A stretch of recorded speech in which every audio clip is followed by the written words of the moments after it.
Ito na nga yung part 2 ng vintage cake. Ang ginamit ko nga pala na food color ay ang rose pink ng Chef Master Liquid Jet. Sa una ay parang color orange siya, pero once na mix mo ng maayos, ay nagiging color pink naman siya. Yan nga palang border dyan sa gilid ay malaki yung pinaka-pipe niyan. Ganyan din nga pala sa ibabaw. At nag-start na ulit ako gumamit ng petal tip. Kagaya nung nasa taas ay color white din siya. Medyo hindi nga pantay. Yung piping tip naman dito sa ibabaw ay kagaya din ng nilagay ko sa baba. Medyo malaki nga pala yung piping tip na to. ACC nga pala yung ginamit ko na icing dyan. Nung nagwi-whip nga pala ako ay konti lang yung inilagay ko na tubig para medyo stable yung ating pipe. Kasi kapag masyadong madami yung ating tubig, malabnaw na yung kanyang pipe. Kaya based dun sa pinakita ko na video nung nakaraan ay water lang talaga yung aking ginamit. Yan nga palang nasa baba ay inulit ko pa yung pipe dyan. Hindi kasi ako nakontento. Ganun kasi ako mangami pag hindi ako matali. Nag-start na nga rin pala ako maglagay ng another na border dyan sa baba, sa ibabaw ng color white. Maliit na piping tip yung ginamit ko dyan. As usual, hindi ko na naman alam ang pangalan. Ito nga pala yung mga piping tips sa mga ginamit ko. Nag-start na ulit ako gumamit ng petal tip kasi diba nakita nyo may mga mark dyan.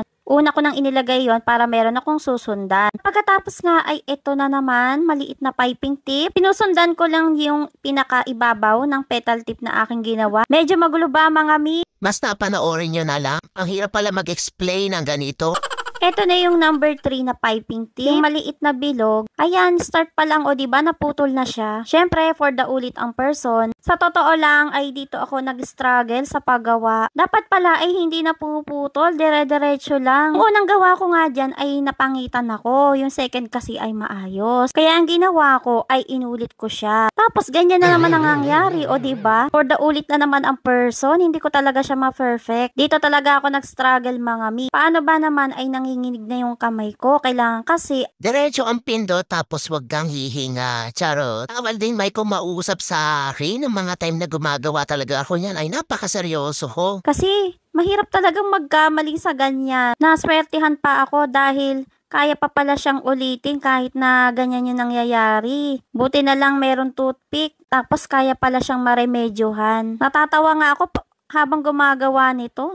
Kasi nasasalita na akong mag-isa. Charot. Pero oo, nakaka-pressure talaga yung ganitong cake. At nag-start na rin ako maglagay ng mga pipe na maliliit, color white. Dito medyo madali na yan mga mi kasi dire-diretso lang. Parang kagaya lang siya dun sa pinakababa pero pinakamaliit na piping tip nga pala yung ginamit ko dyan. Medyo malapit-lapit na rin pala akong matapos dito. Sabi ko, naku, kapag maglalagay na ako ng mga dry juice dito ay makakahinga na ako. Ito nga ay naglalagay pa ako ng isang pipe. At sa kagustuhan ko nga na mapulido yung aking ginagawa, ay inalis ko yung isang pipe. Katapos nga ay ganyan ang nangyari, nadama yung ibang design. Yung mga pipe ko dyan ng mga lines. At ayan, for the ulit na naman ang person. Sa totoo lang ay dito din nasukat ang aking pasensya. Siyempre, hinga ka muna. At pagkatapos ay gawa na ulit. Mabuti na lang talaga lahat ng bagay ay nagagawa ng paraan. Siyempre, dito talaga tayo na-challenge. Kasi naman ay first time ko gumawa ng ganitong vintage cake. Nauna kasi na vintage cake na ginawa ko before ay color white lang. Tapos nga ay minimal lang yung mga design. Ito kasi ay medyo complicated na. Pero salamat pa rin sa ACC kasi okay yung mga pipe ko at hindi siya masyado malambot. At napaka-stable talaga niya. Kasi imagine nakarating siya ng safe sa Laguna. Kaya talagang kakabilib talaga itong ACC. O diba, ayan na yung pinaka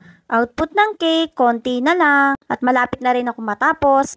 At nalagyan ko na nga rin pala siya ng pinaka-heart sa gitna na may mga dredges. At nag-start na rin ako magsulat ng pangalan. Kaya ko naman pala, akala ko talaga ay hindi ko kaya. Minsan kasi hindi nakikiayon yung aking kamay. Naglagay na rin ako ng mga pipe na mga flowers. Palibot ng cake. Tuwang-tuwa talaga ako dito mga mi. Kasi nga ay malapit na talaga akong matapos. Naglagay na rin pala ako ng edible na luster dust sa color silver para magkaroon ng shiny shimmering effect. Total naman ay napakabait ni client kaya dapat talaga ay maganda yung kanyang cake. At sa wakas nga ay natapos na ako dito sa cake order. Syempre, i-flex din natin si ACC. O diba, ano sa tingin nyo, maganda ba yung cake? Kung pinakita ko nga to kay client, ay gandang-ganda siya. Ang ganda raw ng cake. At i-flex ko nga pala si Madam Jen. Yung nga pala sa pag-order at ang celebrant, si Kai Kai, happy birthday! Hanggang dito na lang mga mi. Thank you so much for watching.